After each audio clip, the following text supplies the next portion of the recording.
અમદાવાદમાં એર ઇન્ડિયાના પ્લેનમાં 650 મીટરની ઊંચાઈએ ખરાબી આવી અને 2 કિલોમીટરના અંતરે દુર્ઘટના ઘટી. સરકારની press conference. Ahmedabad plane crash મામલે ઉડ્ડયન મંત્રી દ્વારા પ્રેસ કોન્ફરન્સ કરવામાં આવી રહી છે. રામ મોહન નાયડુએ આ મામલે જાણકારી આપી હતી. તેમણે જણાવ્યું કે 650 ફૂટની ઊંચાઈએ વિમાન ઉડી રહ્યું હતું અને તે સમયે વિમાનમાં ખામી સર્જાતા પાયલટે મે ડેના સંદેશ આપ્યો હતો. પ્રેસ કોન્ફરન્સમાં ઉડ્ડયન મંત્રાલયના સચિવ સમીર કુમાર સિન્હાએ જણાવ્યું હતું કે વિમાને બપોરે 1:39 વાગે ઉડાન ભરી હતી અને થોડી સેકન્ડોમાં 650 ફૂટની ઊંચાઈએ પહોંચ્યા પછી તેની ઊંચાઈ ઘટવા લાગી. 1:39 વાગે જ પાયલટે એટીસીને મે ડે વિશે જાણ કરી. જ્યારે એટીસીએ વિમાનનો સંપર્ક કરવાનો પ્રયાસ કર્યો ત્યારે કોઈ જવાબ મળ્યો નહીં.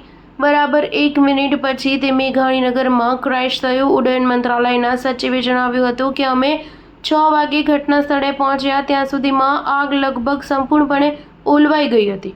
અમારું ફ્લાઇટ ડેટા રેકોર્ડર એટલે કે બ્લેક બોક્સ મળી ગયું છે. હાલ ઘટનાની તપાસ શરૂ છે. એએઆઈબી ઘટનાની તપાસ કરશે. તપાસ માટે બીજી ઉચ્ચ સ્તરીય સમિતિની રચના કરવામાં આવી છે જેમાં કેન્દ્ર અને રાજ્ય સરકારના અધિકારીઓનો સમાવેશ કરવામાં આવ્યો છે. આ ટીમ ઉડ્ડયન સુરક્ષા અને તેને વધુ મજબૂત કેવી રીતે બનાવી શકાય તેની સમીક્ષા કરશે. કેન્દ્રીય ઉડ્ડયન મંત્રી રામ મોહન નાયડુના જણાવ્યા પ્રમાણે પ્લેન ક્રેશ થયા બાદ પ્રચંડ વિસ્ફોટ થયો હતો અને તેના કારણે આગ ફેલાઈ હતી. આગને કાબૂમાં લેતા 6 વાગી ગયા હતા. હવે આ મામલે કમિટી તપાસ કરી રહી છે જે તમામ પુરાવાઓ અને નિવેદનો એકઠા કરશે અને રિપોર્ટ રજૂ કરશે. સ્ટાર ન્યૂઝ 7 હંમેશા સચ્ચાઈની સાથે.